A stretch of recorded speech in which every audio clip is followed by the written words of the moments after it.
Good afternoon. Ooh, that's loud. Okay, I don't have to talk loud, do I? Okay. All right, well, let's get started. I think this is an exciting topic to talk about, and we'll talk about some of the future direction and applications for things other than sickle cell disease. So those are my disclosures. And we're going to start by talking about red blood cells. So in that tiny drop of blood, there are about 5 million red blood cells that carry oxygen to fuel the body. There are about 10,000 white blood cells that fight infection, and about 450,000 platelets to help our blood to clot in that little tiny drop. So if we were to look at that under the microscope, this is what we would see. These are the red blood cells, and this is an actual blood smear from a person. The red blood cells are red because they have a protein inside of them called hemoglobin, and that's what carries the oxygen. And that's going to be the focus of the talk today. So I promise you we'll get to the gene therapy, but everything you hear in the beginning will help you to understand it at the end. This big cell in the middle is a white blood cell that fights infection, and these little specks that you see are the platelets. So all of that is in that little tiny drop of blood. Now, to talk a little bit more about the red cell, the cartoon here sort of depicts the measurements of it, and that's important because the red cell is about 8 microns in diameter, but it has to pass through blood vessels that may only be 3 microns, and through smaller passages that may only be 1/2 micron. So how does the 8 micron cell fit into that space? Well, notice also that it caves in the middle on both sides, and that area of biconcavity allows it to be very flexible, and it can deform itself to pass through those tight junctions without compromising blood flow. So here's a photocinemaicrograph. Here's the lining of the blood vessel seen there, and these are red blood cells flowing through. This is a smaller vessel, and here is a red cell, and here is a red cell. So you can see how they are very flexible and deformed to get through those little tight areas. So we're talking about sickle cell disease today, and it's a genetic blood disorder that affects the hemoglobin protein inside of the red cell. So in the top diagram, we see normal red cells here that flow freely through the smaller vessels because they are flexible. They last an average of 120 days in the circulation. So on a daily basis, we have to make new ones to replace those that are dying out. At the bottom, we see sickle cells. So these cells tend to stick together to the lining of the blood vessel and create blockages in blood flow. So we see here, there's no blood flow in the smaller vessel because of that clumping of the cells. Sickle cells, in comparison, last only about an average of 19 days in the bloodstream. So that creates a shortage of blood cells, and that's what we call anemia. This abnormality can result in chronic anemia, serious infections, severe painful episodes, strokes, damage to body organs, and even early death. Now, here we go again with the red cell. So on the inside, these little dots are the hemoglobin molecules that are carrying oxygen. So they pick up oxygen from the lungs, we breathe it in, it picks it up, it delivers it to the tissues. And it goes on and on and on for 120 days doing its job. So you notice when it does release the oxygen to the tissues, the hemoglobin molecules just kind of stay in solution within the red cell. They just kind of hang out until they pick up more oxygen. Now, one red cell has about 250 million hemoglobin molecules, and each one can bind 4 molecules of oxygen. So that's pretty impressive because during each circuit of the body, a single red cell carries 1 billion molecules of oxygen. In contrast, sickle hemoglobin doesn't operate the same way. It doesn't just hang out in solution. The hemoglobin molecules start to stick together. So this is kind of what we see. In the end, it forms this long, rigid polymer that distorts the shape of the red cell from that round discoid shape to these sickle shapes that you see here. It gets its name because it resembles the farm tool used to cut wheat, the sickle shape. So that's how sickle cell anemia gets its name. These also are abnormal cells. They look like bullseyes, so they're simply called target cells. So this is in contrast to the normal blood smear that you saw at the beginning. If we got a very sophisticated microscope called the scanning electron microscope, it would show us the detail of sickle cells in the bloodstream. So here's one that looks more round. Here's another one that's round, but you see the surface is kind of roughened, right? So that would be an older one. And then this is a sickle cell as well as this one, so they can have different shapes. But if we were to cut it in half under the scanning electron microscope, we would see those long, rigid rods, the polymers of hemoglobin molecules that have stuck together and made this cell hard, rigid, not easily deformed, and inflexible. Now, when the sickle cells have oxygen, they have the more normal appearing shape. When they deliver the oxygen, then they sickle. When they come back to the lungs, they unsickle. So through that repeated process of sickling and unsickling, sickling and unsickling, there's damage to the membrane or the covering of the cell. And so now you see these little blebs that develop on the surface and they tend to pop off. And what you ultimately have is a damaged blood cell shown here that has these pits in it. And that's why the cells are so easily ruptured or broken down. And we call that hemolysis. So that's in contrast to the normal cell that maintains its flexibility, its deformability, and its shape. Now, we just talked about how the hemoglobin molecules form polymers, so the polymerization leads to the sickling, and because of the sickling and unsickling and the wear and tear on the red cell, we get the ruptured cells or hemolysis, and we have a shortage of blood cells that we call anemia. Now, all of our blood cells are made on the inside of our bones in what we call bone marrow. So the bone marrow tries to rev up production of cells, but every time it makes a new cell, it's a sickle cell. And this happens so it only lasts 19 days in the circulation, and they never correct the anemia. Now, that's not the end of the story. Because these cells are hard and rigid and they have an abnormal stickiness to the lining of the blood vessel, it creates inflammation, or it irritates or aggravates this.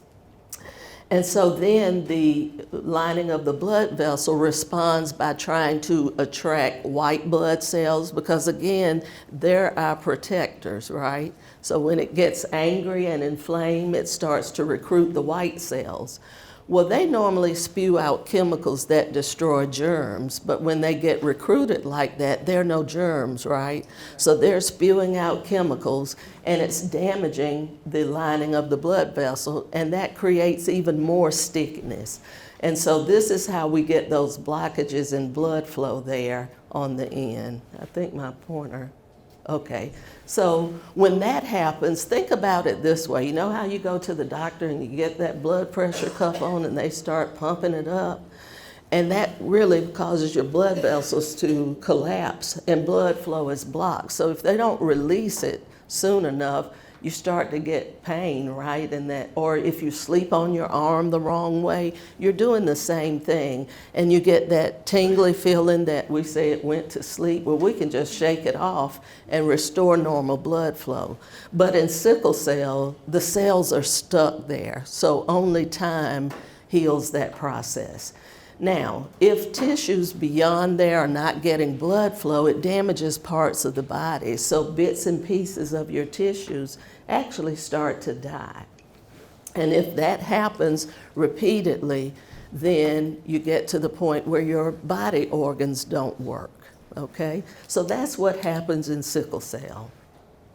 Every organ system in the body is affected by sickle cell. So this is just listing some of the complications that we see.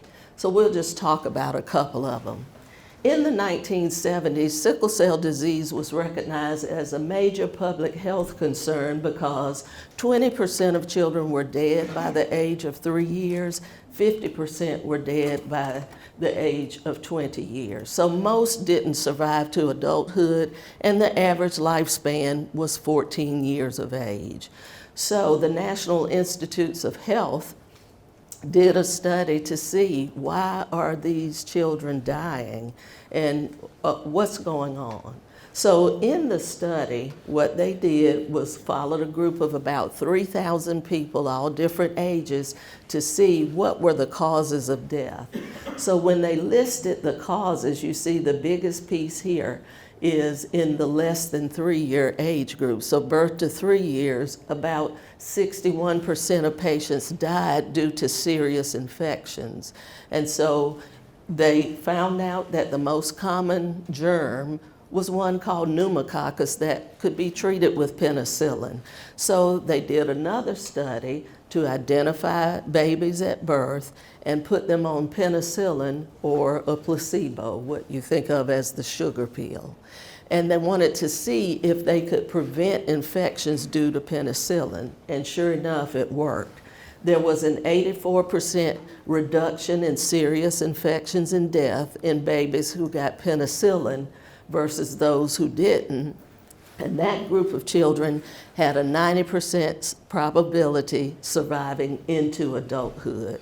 So this was the greatest impetus for widespread implementation of newborn screening for sickle cell disease. It was published in 1986 in New England Journal of Medicine.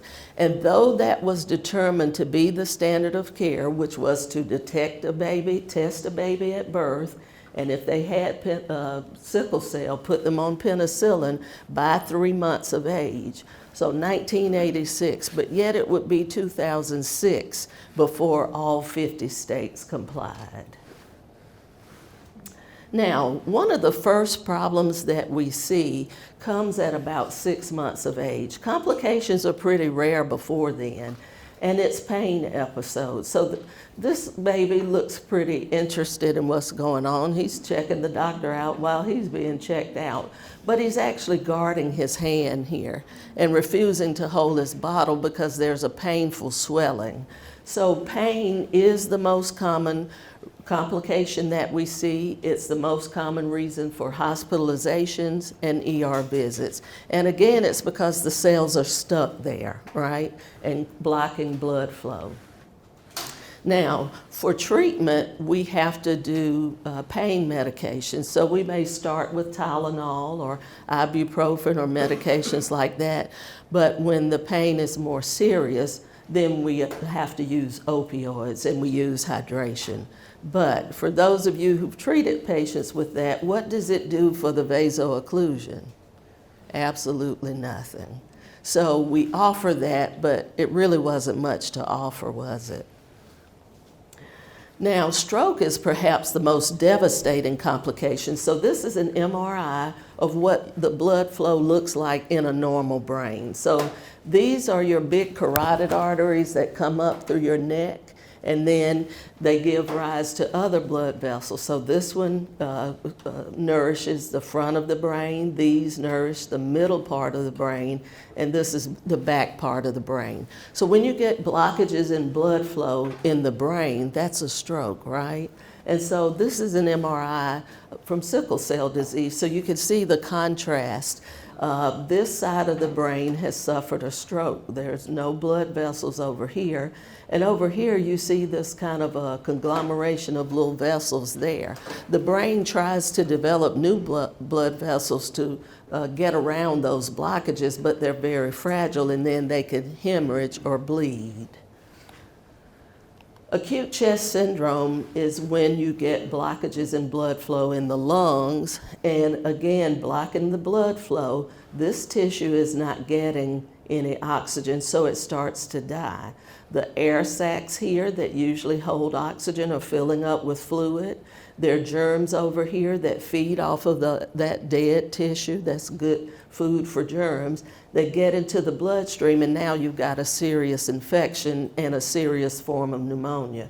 The little yellow dots here are antibiotics that we try to give to fight the infection, but they can't get through this blockage here where they need to be to fight infection. So this is what we see. This is the more normal half of the lung filled with gas. This is the acute chest syndrome. This is the leading cause of death in patients with sickle cell, and the second most common reason they have to come to the hospital. It would be 1991 before we were able to find a drug that worked to prevent the sickling. So it was first approved in 1998, hydroxyurea. And like a lot of drugs, it came out approved for something different, and we found out it was good for something else. So initially it was a chemotherapy drug. So there was a lot of resistance about taking chemo for sickle cell disease. But that was the first drug. The first case of sickle cell was reported in 1910. It would be 1998 before we found the first effective drug. Hydroxyurea works because remember in the beginning when I said that we rarely see problems before 6 months of age? And that's because when a baby is developing as a fetus, they're not breathing in oxygen, right? So their hemoglobin can't carry oxygen that way. So they make a different type of hemoglobin called fetal. It has a much stronger attraction for oxygen, so it pulls oxygen out of the mother's circulation into the baby. But once you're born, you don't want a hemoglobin that holds on real tightly to oxygen. You want one that'll readily release it to your tissues, right? So there is a switch that occurs around 6 to 9 months, and we have genes that silence the production of fetal hemoglobin, and we make more of what we're going to have as an adult. So the hydroxyurea, here we have the hemoglobin molecules sticking together, forming that polymer. But over here, the fetal hemoglobin breaks up some of that, and you don't get as much polymer formation and better blood flow. The other thing hydroxyurea does is it helps to reduce the number of cells that get recruited to stick to the blood vessel. So here we see a bunch of cells there and blockages in blood flow. Here we see fewer cells and less stickiness to the lining of the blood vessel. So that's how hydroxyurea works. So it would be 20 years before a second drug was approved. So now there are only 2 drugs approved for sickle cell disease. This is Indari, which is L-glutamine. It's what we call an antioxidant. So to kind of tell you about that, as the red cell breaks open, it releases the hemoglobin that has oxygen bound to it. So that participates in reactions that lead to what we call free radicals. So think of a free radical as a thug. It just goes around stealing electrons and making things unstable, and it just wreaks havoc on the blood cells. So let me give you probably the best recognized example of damage from free radicals. When we were gifted the Statue of Liberty back in 1885, it was copper. And this is the color it was. And through the process of that copper interacting with oxygen in the air, it turned green. Same thing happens to those bright, shiny copper pennies that get dull brown and get a little green on them. That's oxidation. So you need an antioxidant to fight that. This is another example. Also the penny, the copper penny? The copper penny, yes. Green. That's right, that's right. So the same thing happens with the apple or a banana. This is free radicals and oxidation. So that happens to cells and it breaks them down too soon. So we need an antioxidant. And ladies, when you hear about them in our makeups and our night creams and stuff, it helps to prevent aging of the skin. Just so you know. We've now discovered that there is a glue-like thing called P-selectin that makes the cells stick to the lining of the blood vessel and each other, and that's what causes this vascular obstruction, the inadequate delivery of oxygen, and pain. So there is a new drug coming out called crizanlizumab that reduces pain due to that because it helps to prevent the blockages. That'll be the third drug.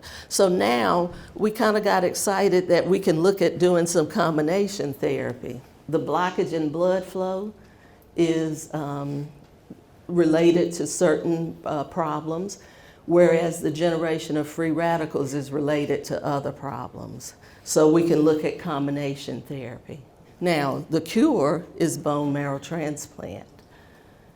In a transplant, okay, I told you all of the cells are made on the inside of your bones in what we call bone marrow, right? So we can draw out the bone marrow, and this is what it looks like. All these cells will make red cells, white cells, and platelets. But they all come from a parent cell called a hematopoietic stem cell. The stem cell, under the influence of different growth factors, can become a red cell, a white cell, or a platelet. But it has in its center the genetic code for making hemoglobin. So every time it follows that code, it makes the same red cell. So if your code is sickle, that's all you can make. Now, this is a chromosome. So the genetic material, our DNA, is housed in chromosome. And the genes are little pieces of DNA that carry those instructions. So one simple rule is that they form, there are letters that form a code, A, T, G, and C. A always pairs with T, G always pairs with C. If you have one of these letters that comes out of sequence, then you get a change in the gene, which doesn't allow that part of your body to function the right way.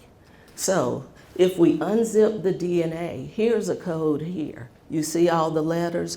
Just like we have alphabet that form words, if we misspell something, the word can have a different meaning. Same thing with our genes. So in sickle cell, there should be an A in one position, but instead it's a T. And that one change leads to a big change in the way our blood cells work. So, how do we do a bone marrow transplant? If we could get rid of that stem cell that has the sickle code and replace it with a cell that has the normal code, we could cure sickle cell. So how do we do that?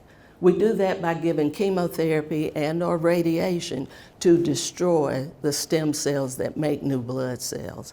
So this is what your bone marrow would look like after that treatment. There are no cells there to make new blood for you. When we did that in children, we learned from a case back in 1984. There was a little girl with sickle cell disease who developed a form of leukemia that needed to have a bone marrow transplant. Now, transplants work in cancer because you use really high-dose chemotherapy or radiation to destroy the cancer, but it also, as a side effect, destroys all of your bone marrow stem cells, so you can't make new blood cells. So you need to be rescued from that. So you can get those stem cells from someone else that go into your body like a blood transfusion, go into your bone marrow, and make new cells for you. So when that happened with this little girl, 1984, she got a bone marrow transplant because of the leukemia, and she was cured of both sickle cell and leukemia. And actually, 3 decades later, she was still alive and well. So we started looking at, could we do this to try to cure people with sickle cell disease? Now, when we did that, we had to give high-dose chemotherapy, right? But remember, those blockages in blood flow have already created some damage to the tissues. So for some, it was too toxic, and they didn't survive it. So this is outcomes after the first 50 children were transplanted. 94% survival. So if you had a child in that 94%, you might think it's a good thing. If your child was in that 6%, you wouldn't think that, would you? Right. So event-free survival means how many got rid of the sickle cell and didn't have another sickle cell problem. 84%. But that leaves 16% that did have problems, right? So what kind of problems did they have? Well, some of them rejected the bone marrow that they got from someone else. But then they didn't have any marrow to make new cells for them, right? And you can't live a long time like that. So if you were in this group or that group, you would say it wasn't worth it. The transplant may not have killed all of your cells, and so maybe the sickle cells did grow back and you could make new blood cells. So you still had sickle cell, and now you might have had some problems from the high-dose chemotherapy, so you were actually worse off. The other thing that happens with transplants, you know, we talk about blood transfusions, but everybody has one of 4 blood types, right? You have A, B, or O, and then you're Rh negative or positive. So it's a lot easier to find a match that way than if I looked for a tissue type that we call an HLA type, where we're trying to match 10 different things. And even then, the best chance of finding an identical match is a brother or sister from the same parents. Even then, it's only a 25% chance that you would match your brother or sister. So there was a lack of donors, and what we knew from people who needed transplants for cancer was only 30% of them could actually have a suitable donor. So we had to look at ways to increase the donor pool. Well, we learned that the umbilical cord of a baby has those same stem cells. Not as many as in the bone marrow, but we could use those to do transplants. We learned that maybe for cancer, we want a 10 out of 10 match, but you know what, if we have an 8 or 10, well, the cancer's gonna kill us, right? We'd be willing to accept a little bit of a mismatch in order to try to beat the cancer. So this is one of my patients. This is a girl who had sickle cell and developed acute myeloid leukemia and needed a transplant for that, but she had no siblings. So she was one of the first ones that I sent for a matched but unrelated donor transplant. And she did well. After about 5 years after the transplant, they moved, and I never heard from her again. So I don't know how she's doing today, but I pray she's alive and well. So we had to look for ways to try to increase our donor pool, right? So babies, relatives who weren't a match, now they're looking at parents who are a half match. So we've tried to be creative because this is the only cure for sickle cell, but it isn't available to everyone. Studies show that only about 10 to 20% of patients actually even have a donor. So if you don't have a match, but you get somebody else's bone marrow, you're getting their immune system too, and it attacks you, and we call that graft versus host. So that's the leading cause of death from those transplants. Now, this is kind of a busy slide, but what I wanted to show you is we looked at if you have a sibling that matched you completely, but then we kind of learned that, hey, in follow-up, some of their bone marrow did regenerate, and it lived in harmony with the bone marrow they got from the donor. So since we're not trying to kill cancer, maybe we don't have to give as much chemotherapy, then we won't have as many side effects. And those are called reduced intensity. And then we looked at cord blood if you were related. We looked at unrelated cord blood. And then we said, well, what if a parent is going to theoretically be a half match at least, right? Maybe we could use the parent. So what I wanted to show you was we've done all of these things. If you look at the number of studies, there have been 9 here, 3 here, 7, 6, and 3 there. So when we look at what happens, we still see deaths, right? Even when we don't see the chronic graft versus host, which can kill you in itself, the outcomes are not that good. Now, these are studies that have been published since 2000. So this is about a little over 500 patients.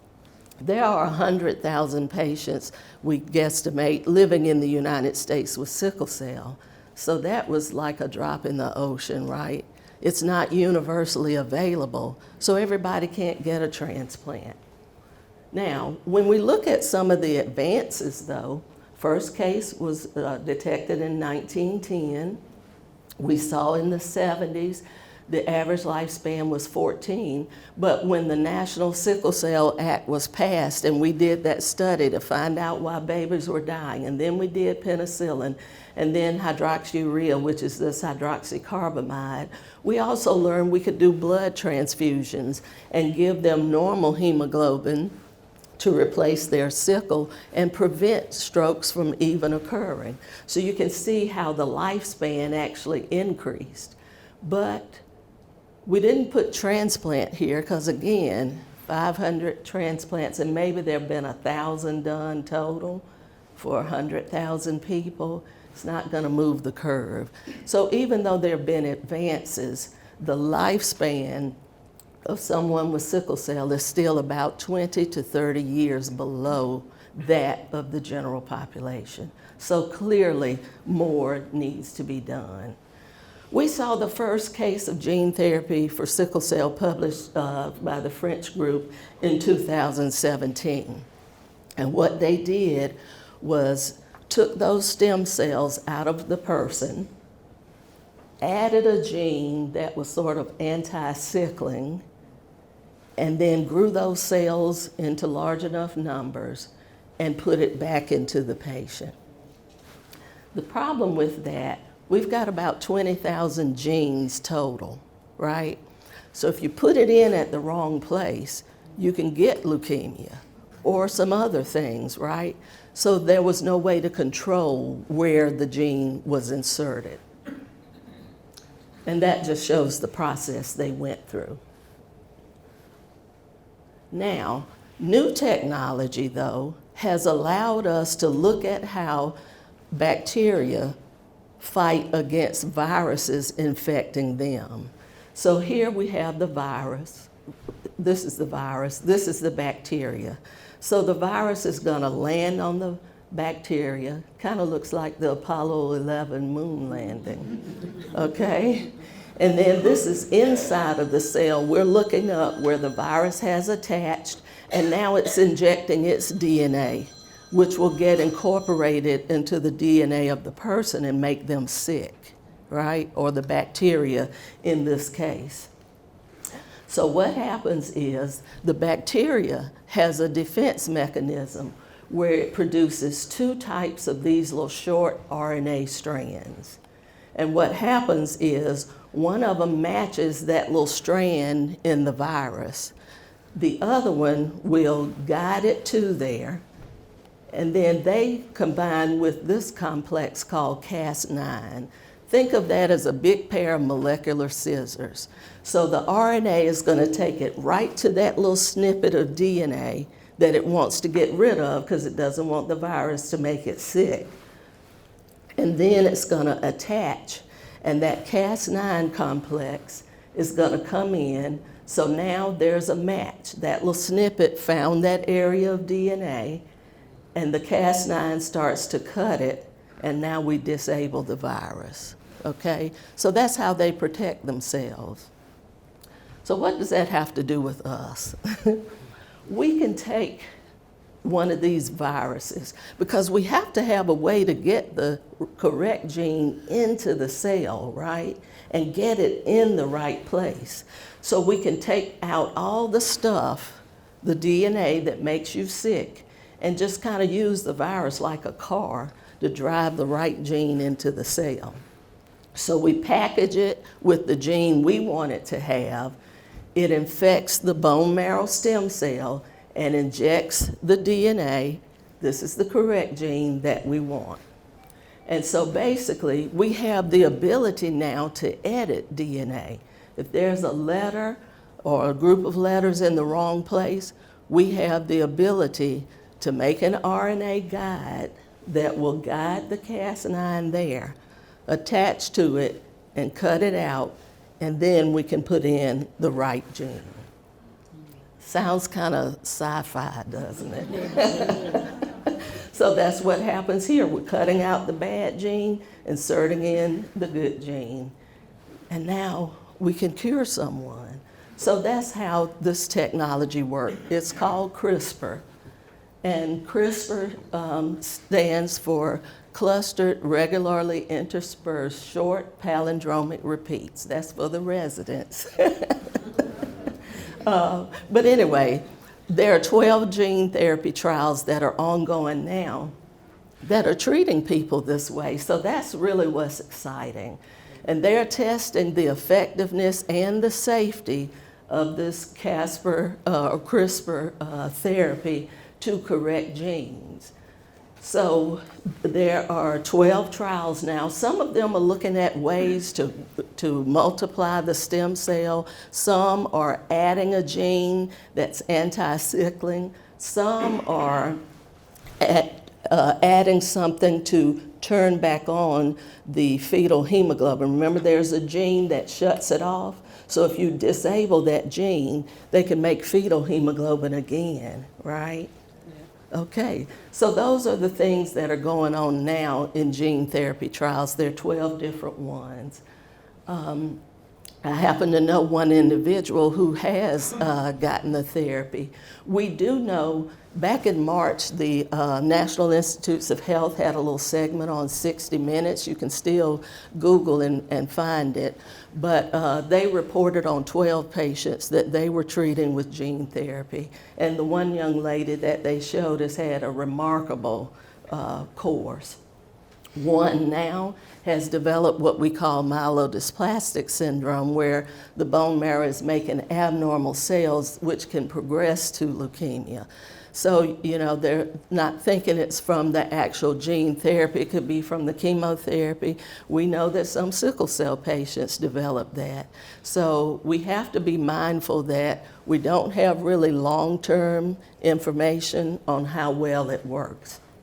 So again, just to repeat it, you've got the Cas9 molecular scissors with the RNA that guides it to the place where the gene is targeted. You can cut it out, insert a new one. Sounds simple, doesn't it? But you gotta weigh the pros and cons. So, okay, the pro is that now you don't need a donor. Remember, only 10 to 20% of patients had a donor? You don't need a donor. Everybody is their own donor because you use your own stem cells. You avoid graft versus host disease, which is the leading cause of death after transplant. And it doesn't require the intense suppression of the immune system because you're not getting something from someone else. The cons, there's no long-term follow-up. Is it really safe? Is it effective as a cure?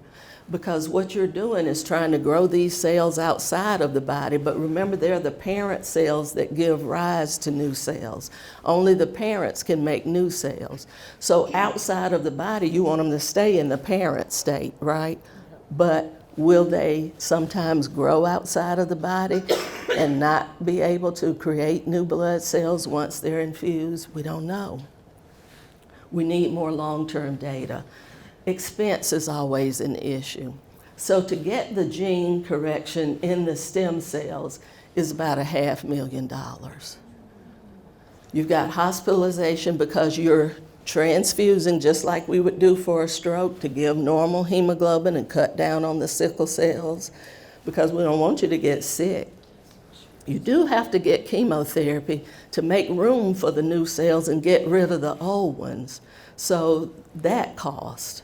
So the total cost may be somewhere between $750,000 to $1 million. Now, we know that over the lifespan of individuals with sickle cell disease, we can spend $1 million or more. So then it would be cost effective, right? But could we pay $1 million up front for 100,000 people? We could maybe do it over time, but we don't have that kind of upfront money that we get for those of you who get reimbursed for your services. There's already a lack of infrastructure to care for the adults. So we can't just go inserting genes and turning people loose. We have to fix that problem. And then random gene insertion. The fact that that guide wire RNA leads you to the target is very precise, but is it 100%? So that's always a question. So we have to weigh those things out. So in conclusion, although we cannot draw large conclusions from the few patients who have undergone gene therapy, we are very encouraged by the results so far. Long-term data are lacking to determine the feasibility of this cutting-edge technology for all individuals with sickle cell. It's a very exciting time in the sickle cell community as gene therapy shows great promise for a cure. So what's the future direction? I think we'll get there, and I'm gonna be dancing like Charlie Brown. So thank you for letting me share gene therapy with you today. Yes. Got a few questions. Yes, sir. Do you know what causes sickle cell anemia? And what percentage of Americans get it?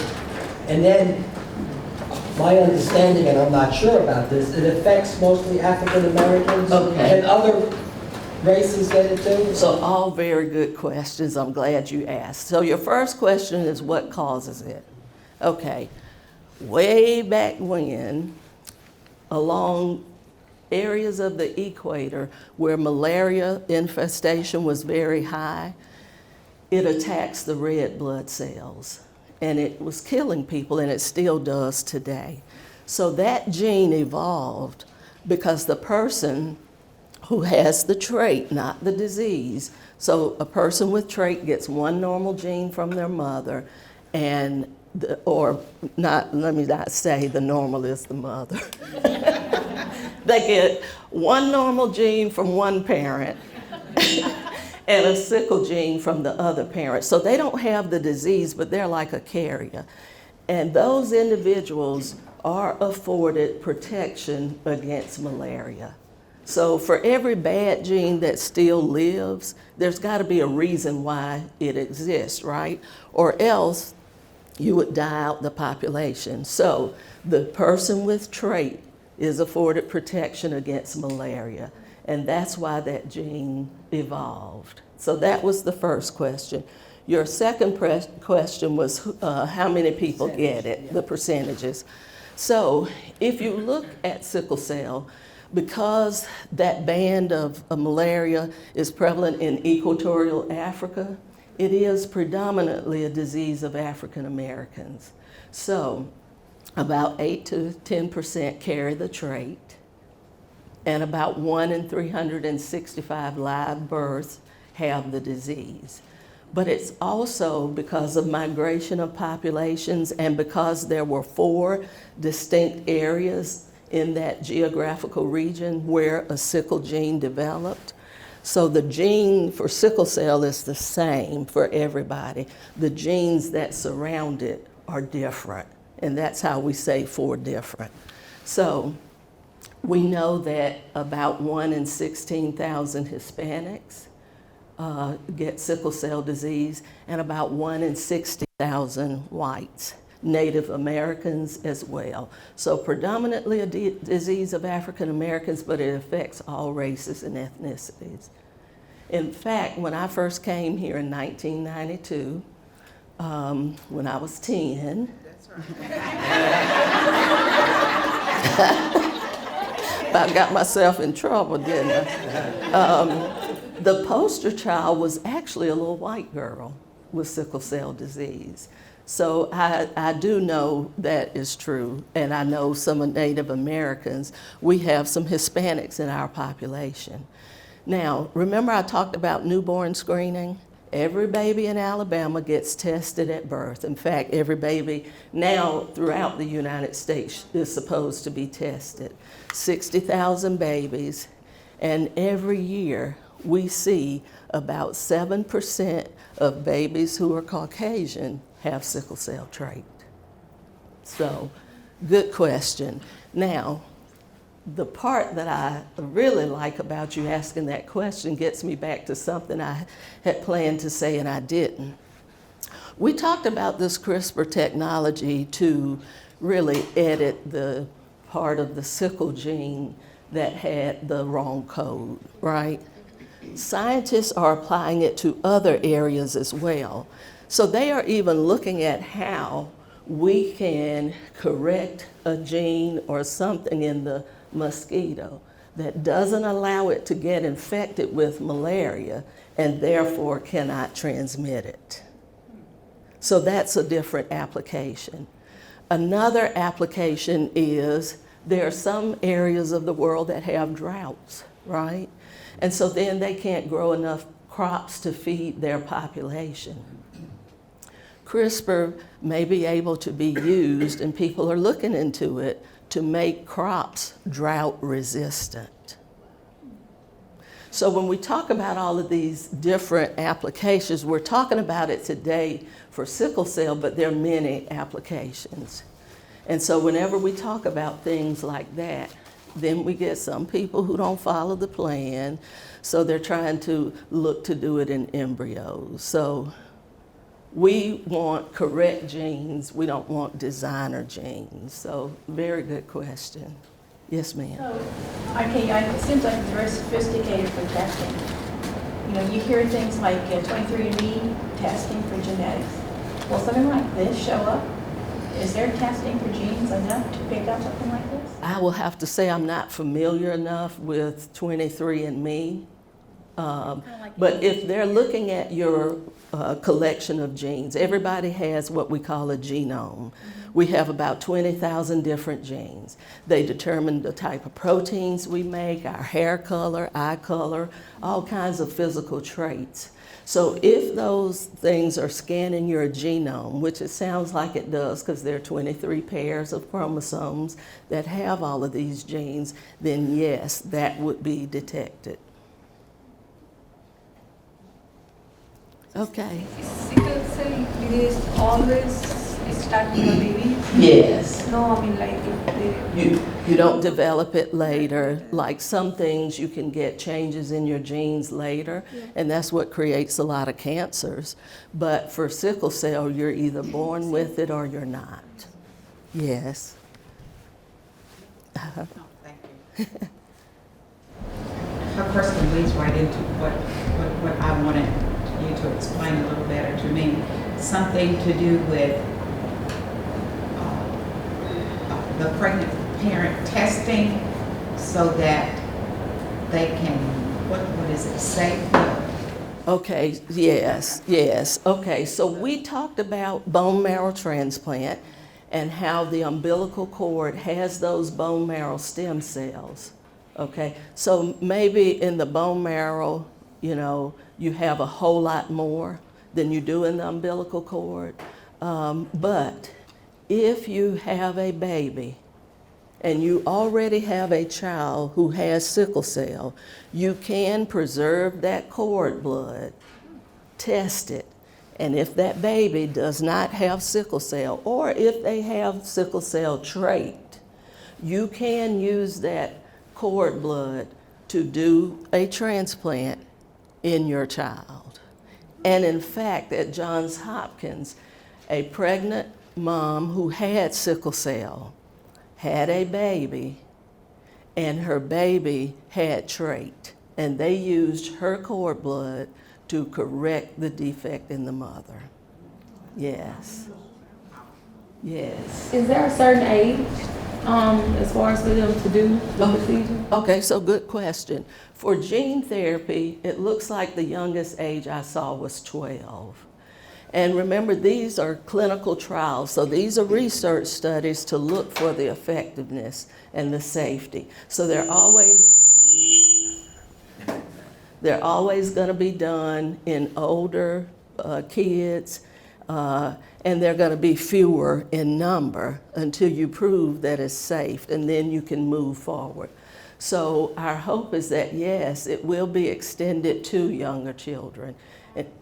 Yes. Also, if they have siblings, could you still use the siblings for it, or is this not needed at all anymore? With CRISPR technology, with this one, the sibling is not needed at all. Every patient is their own donor. For transplant, you need the sibling. Okay, yes, sir. I got another one. Okay. Beginning of your discussion this morning, you talked about the blood cells, red blood cells, white blood cells, and platelets. Right. Now, if I understood it right, the red blood cells, normal red blood cells, when they go through small blood vessels or capillaries, they can mold themselves, Right. or stretch. Exactly. So, all right. Now, the white blood cells are a lot larger than the red blood cells, right? Well, the white blood cells have the ability, so if you look at your veins, they look like little lines, right? But under the microscope, they're going to be little cells like that.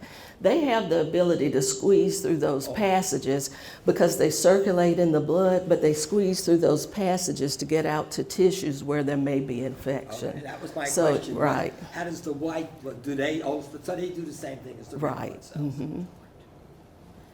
Okay, any other questions?